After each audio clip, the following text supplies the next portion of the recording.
All right, well, welcome to the Division 8 meeting for 19th of June, 2021. I don't think we have any visitors. You guys know all this stuff. We'll just jump through it. I don't think we have any visitors on board except for James Knabb, who's going to speak to us today. He is the clinic presenter, so I'll hold off on that until we get to the point where Russ is going to speak to him. Do I have a motion to approve the minutes from the last meeting as posted on the Division 8 website? So moved. And that was, who said that? Stan White. Stan White, so moved. Okay, and a second? Second. And that was Tom Guthner. I recognize that voice all the way down from the lake or up from the lake. So we have a motion and a second. And are there any objections to that? Not hearing any, we'll make it approved. Thank you very much. Mike Berry is on with a very quick treasurer's report. Thank you, Fred. This month for expenses, we can tell we have a train show coming up again, finally. Any questions? I'm not hearing any, Mike. Do we have a motion to approve the treasurer's report as presented by Mike? I move to approve it. This is Eric. That's Eric. Thank you. And a second, please. Second. I heard Russ first, so we'll go with that. And are there any objections or other comments? Mike, Yes. get ready. I'm getting checks in. I've got 4 right now. I'm expecting another one. So when I get to 5, I'm going to start making the deposits. Good deal. Just like you've always done in the Yeah. past, Mark. It works great. You put it Okay. in and just send me a note. Well, what you rather than did. do them one at a time, I've just started letting them mound up, and I'm telling everybody that I've got your check sitting on it, and everybody's understood. But get ready. Here comes about 5 of them. Works for me, Mark. Thanks. Yes, sir. Any other comments or any objections? Not hearing any. Let's go ahead and mark that as approved as well. Thank you, Mike, and safe trip. We'll talk to you later. All right. Thanks. Got to go, guys. You bet, man. And Rick Weir, I know the mic kind of gave us all a preview of this, but I think you have something to report about these 3 people today. Yes, I do. Bob Johnson and Gene Dawson were in the hospital. They're back home again. And Carolyn King is in ICU. She's getting better, but it's going to be a slow process. And I sent her a gift card and a card. I think we should all keep her in our prayers. It's moving along, but not as fast as everybody would like. What happened to Carolyn? I'm not really at liberty to tell you because of HIPAA, but she's in the ICU, so it's pretty serious. All righty. I had originally thought that I would be having surgery next week, but it's been postponed for a month. That'll happen. It's another tumor surgery. All righty, sir. Well, thank you very much. And thank you for keeping on top of all of that stuff. I'll also tell you that we received a very nice card from the Johnsons, thanking Rick and Mike for sending the card and the gift card as well. So that was a nice thing to receive in the mail. Hey, Fred. Hey, Russ. Just a quickie, sir, about members. Bill Edwards came into the shop on Friday, and he's looking very well. And he said he got a report that he's cancer-free. So Awesome. Good for Bill. Yeah, exactly. Yeah, that is great news. Yeah. Yeah. I've been keeping up with his progress on Facebook, and I just assume everybody else is. I know they aren't, but so that is good news though. Thank you for bringing that up. All right. Barry, I saw you pop in there. Okay, good afternoon, everyone. June is the final month of our contest here for the Charlie Keeling Modeling Contest, and it's a favorite of Division 8's, which is open loads. And as I say every month, we have such a variety of entries and really, really great modeling skills shown. And this month was definitely in that category. So we had 6 entries in the open loads category. And let's go ahead and take a look at the results for today. So coming in at 3rd place is Rick Geertz with his concrete pillars on the Illinois Central flat car. And he did give us a great rundown of how he made these pillars. So do check that out on our Groups.io, I believe is where you find that, or the website. So on the website as well. So congratulations to Rick with real creative effort there. So next we have Stan White in 2nd place this month, and he has his 60-foot flat car with an open load of equipment. And again, he shared with us how he took some basic resin castings and made them into really detailed models, and then did a great job on the flat car as well. So thank you, Stan, for a great effort. And now for 1st place for this month is Bob Frankrone, our open loads guru and published author, with his depressed center flat car with a structural load. And the detail that went into this is tremendous. The amount of scratch building, and Division 8 really rose up and recognized this particular effort, Bob. So congratulations to you for that. We'd also like to give honorable mention to our other entrants for this month. Craig Hatter with his bi-level open rack auto car filled with pickup trucks. And Joe Martin with his scrap metal gondola load with very interesting materials that he used to make that scrap metal. And Steve Lasher with his transformer on depressed center flat car there. So thank you guys for your entries and your inspiration for that. Well, y'all, this being the end of the model contest year, we will be giving out our awards at the picnic in July. So stay tuned for that, for all of the final tallies and the awardees and everything. And then we will start our contest year over again in August with maintenance away equipment. Now, one possibility that we're looking at, and I will let you know for sure if this happens in advance, is that we're thinking about having maintenance away equipment on rail as a separate category from maintenance away equipment on highway, in other words, highway vehicles. We welcome both of those as part of this particular contest, and we're thinking about dividing it into 2 separate contests like we do for the photography in September, but we will let you know if that comes through. Also, just wanted to thank our superintendent, Fred, for laying out for us another Just for Fun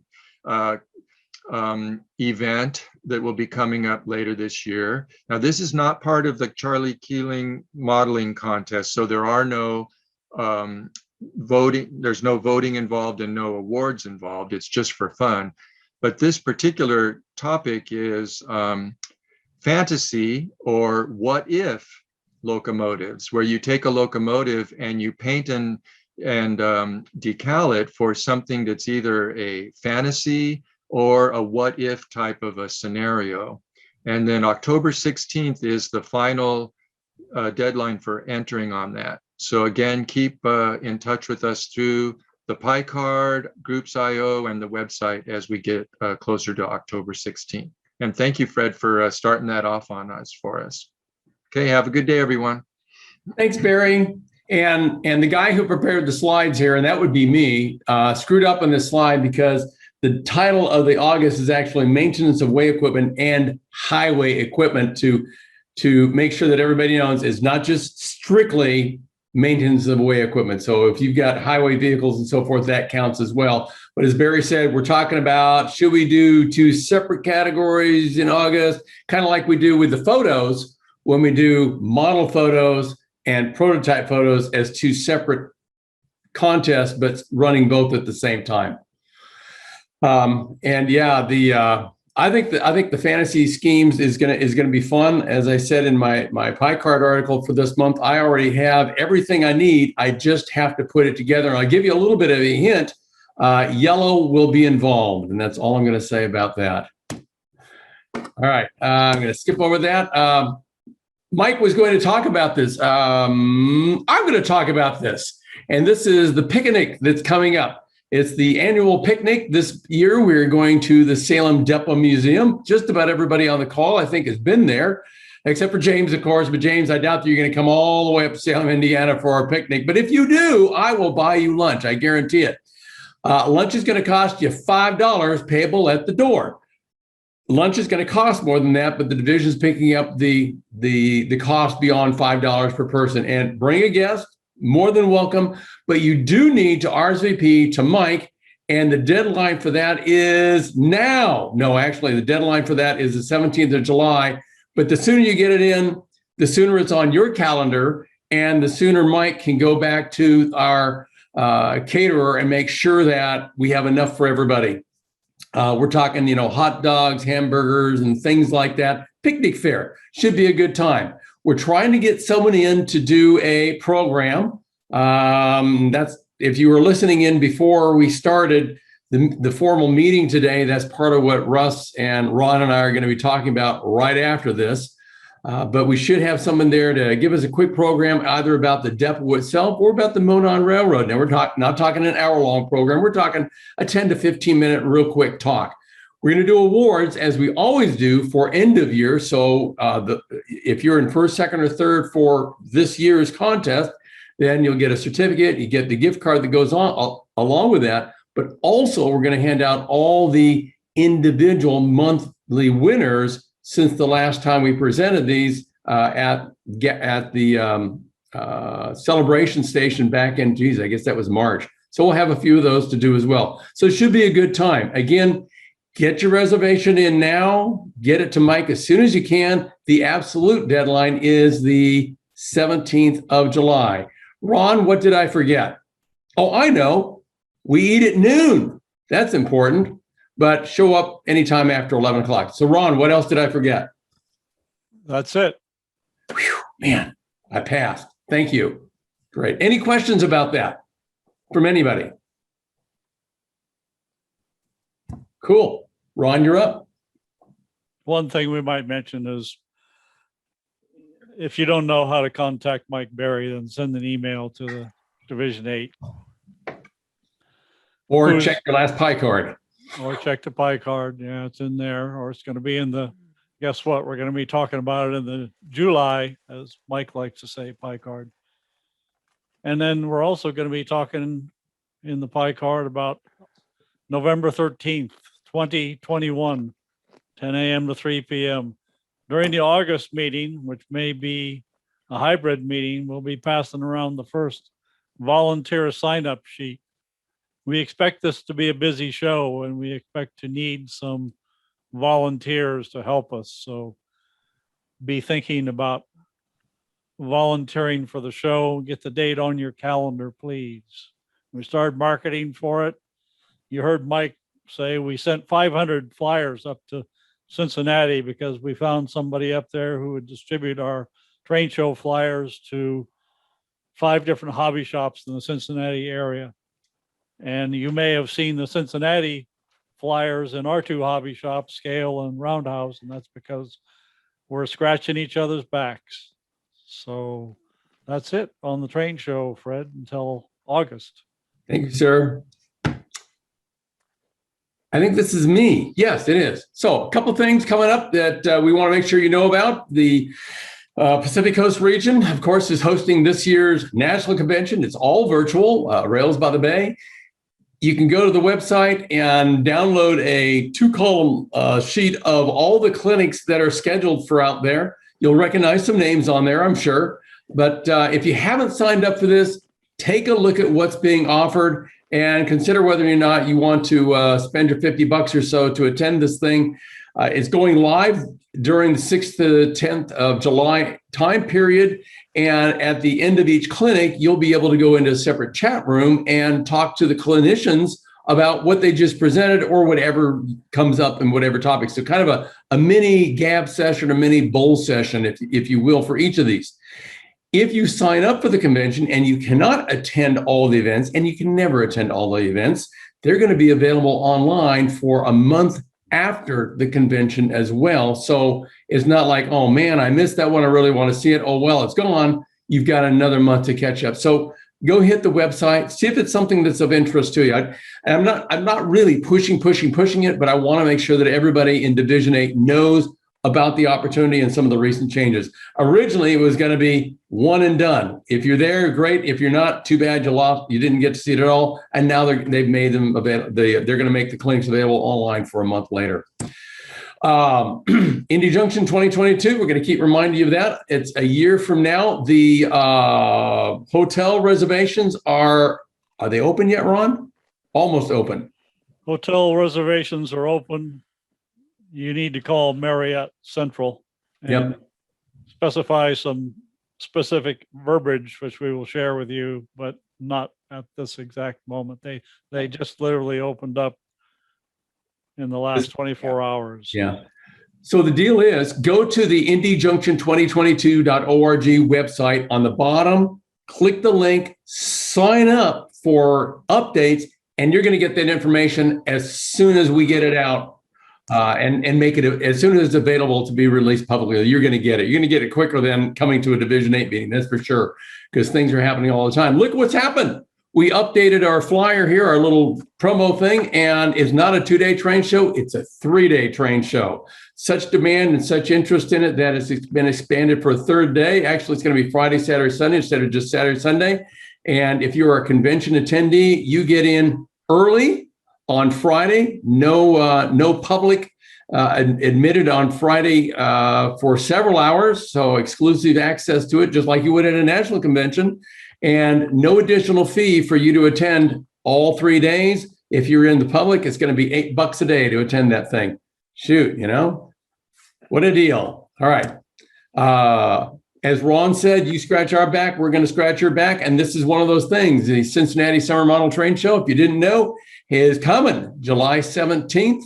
And there you go. If you don't know about this thing, give us a holler, and we'll put this out there as well for you to know about. Although if you're on Division 8's Facebook page, you've already seen this because we shared it there. Russ, you're up, sir. Thanks, Fred.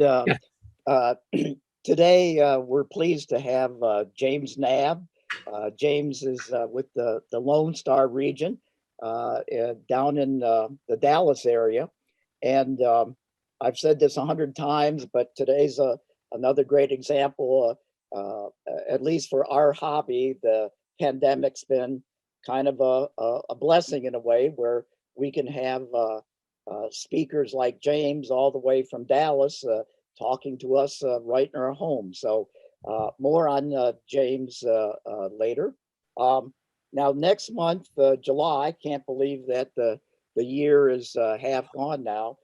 For our gathering, we're going to have Barry Christensen giving us a tour of his layout. So that should be nice. I think most of us have not seen Barry's layout, so that'd be great.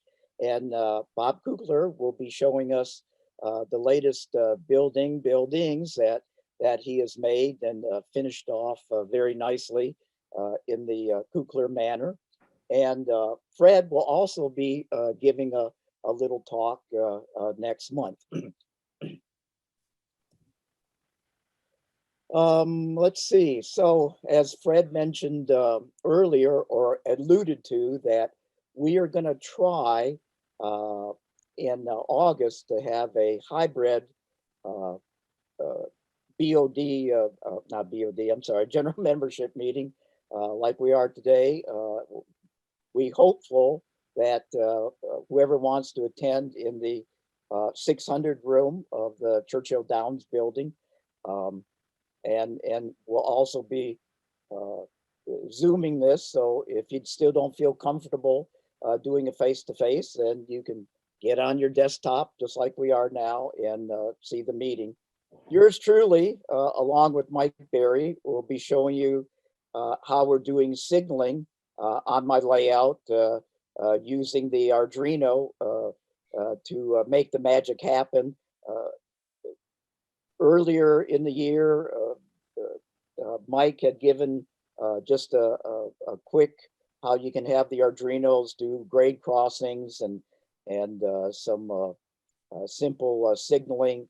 And this is pretty neat because our old friend Jim Petro has a guy, and Dennis is a retired signal maintainer for the UP. So between Dennis's knowledge and, of course, our Steve Lasher giving him some input from the engineer standpoint, we have some fairly realistic signaling going on right now on the layout. So I'll be happy to show you more in a couple months. Thank you to everyone who took some time to respond to the 2021 Division 8 member questionnaire. It was not terribly surprising. The results were not terribly surprising, and that's good news. That's good news. But I actually, instead of trying to share the results here, and that was never my intent, I've written a document that Bob Dawson hopefully will have in the July 2021 pie card for you to review. It's kind of a high level look at it instead of getting into the nitty gritty on all the answers and so forth, which is kind of silly for you guys. The board went through it at the last board meeting, and it was 45 minutes to an hour of us going through it. You don't want me to do a whole clinic on that. I know you don't. If someone has a specific question about something, I'm always open to answering your questions about that. So if you have some concern about it, but first I would suggest read through the article that I'm going to have in the July pie card, and I think you'd be pleased with where we're going with it. And again, as I said before, the big reason for this really was to let us know if we're going the right way and how you want to move forward with things going beyond, lockdown and so forth. So that's one of the reasons why we're almost definitely going to start doing hybrid meetings en masse starting in August. So we'll talk about that a little later. We talked about this a little bit before. Last month, we have 124 Division 8 members. The average is from 1 month to 57 years, 5 months. The average is about 60 months if you do the mean. The median is still, just gone up by 1 month, 10 years and 11 months. And what we want to do is celebrate a couple of anniversaries. Unfortunately, neither Cecil nor Vernon are on the call today, but yay, 45 years of NMRA membership this year. And just for giggles, here are folks who've reached 45 plus years, 45 to 50 years, because we talked about 50 last month. Charles Brom, Bob Dawson, 46, Mark Hedge, 47 years. And of course, Ken Pettit from the Southern Indiana group, 48 years of membership with the NMRA. Wow. We've talked about this before. We've talked about it today. These are the 3 best ways to make sure that you know what's going on with Division 8. The number 1 best way, and I think everybody on the call today is a member of Groups.io, it is the best way to do it. You're going to get the information quickly. You can share information between each other. We can talk about it in there instead of waiting until we have a bowl session or something like that. It really has worked out very well for us. Facebook, of course, is there. And the website, if you're looking for something about what's the schedule, what are we doing for contests, who has what AP awards and so forth, that's a good resource for you as well. And with that covers everything that is on the agenda for today. I'm going to turn the podium over here to Mark Norman. I'm actually going to run the slides for him, but Mark is going to do our back to basics today about the NMRA Achievement Program. So Mark, you are on, sir. Thank you, sir. I got my timer going here. So what is the Achievement Program? I swiped this right off the NMRA webpage, Going to Education and Achievement Program, and it says it's a travel guide to help you on your journey through the world of model railroading. I can't do that. Well, it's real simple, folks. We all started out the same way, naked and ignorant, and hopefully we've gotten a little bit better and hopefully wearing some clothes during the call. Meanwhile, I look at it's model railroaders helping model railroaders to become better model railroaders. It's us. It's people in this division and outside, and people like James that have joined all the way from the Lone Star region. We're here to help one another.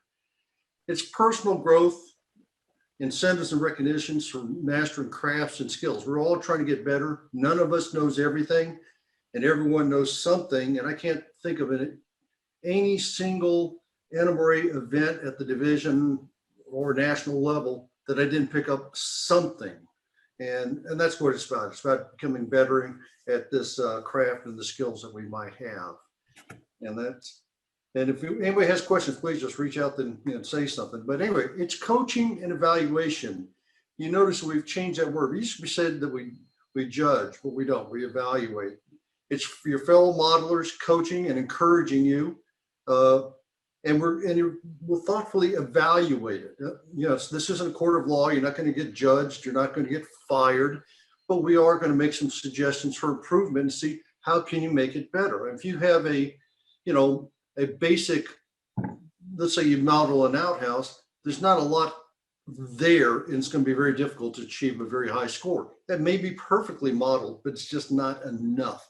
So you need to put details on things and keep a few notes along the way so you can explain it, because we don't necessarily know what you're doing. You have to explain it to us. Tell your story. Okay, moving along here. What else do we have? Usually the golden spike is usually a modeler's first award. Doesn't have to be, but if you want to earn the golden spike, you have to earn this before becoming a master. You can't go backwards, whatever. It's pretty straightforward. 6 pieces of rolling stock. That can be locomotives, cars, whatever. Do some structures and some scenery, 8 square feet of scenery and 5 structures. We don't judge these and give a score like we do with the achievement program. It just gets some stuff out there. It's basically encouraging to get away from the television to the modeling desk and get something done. Engineering, 3 types of trackage that are powered. That's the requirement, the real simple stuff. So, and it's a fun little award. You get a little certificate to put on the wall or notebook or whatever you want to keep it. Okay, so how do you become a master? Earn a minimum of 7 certificates, 1 from each of the areas, which is up next, and you're going to have to do your own paperwork. I'll explain how to do it, but it's up to you to do your own darn paperwork.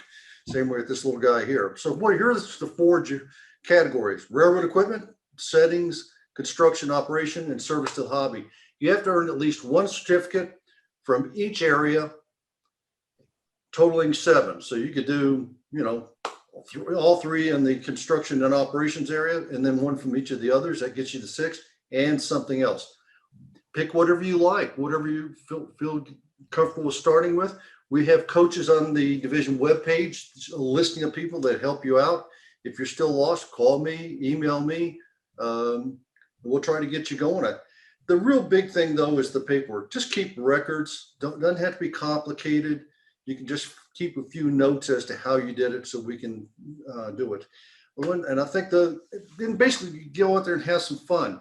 I serve as interface on your behalf to Frank. He's very reasonable. A few things I'd like to go into. You got to do the paperwork. I meant to say this earlier. John Allen, Frank gets calls every so often. Why didn't John Allen become a master with Gory and Defeated? Quite frankly, because he didn't fill out the paperwork. He was a master craftsman, but he just didn't fill out the paperwork. Sorry. One of the things too is multiple uses. You have your scenery. If you're working on scenery, the track work is part of scenery. So the track work that you build over here to get an award for the engineering can be placed in the scenery. So can your locomotives and cars and so forth. It all fits together. So you can get the same thing being judged different ways. A structure sitting in area scenery. I'll think about time. So have some fun. Give us a call. Let's make something happen. Thank you, Mark. Hey, any questions from anyone?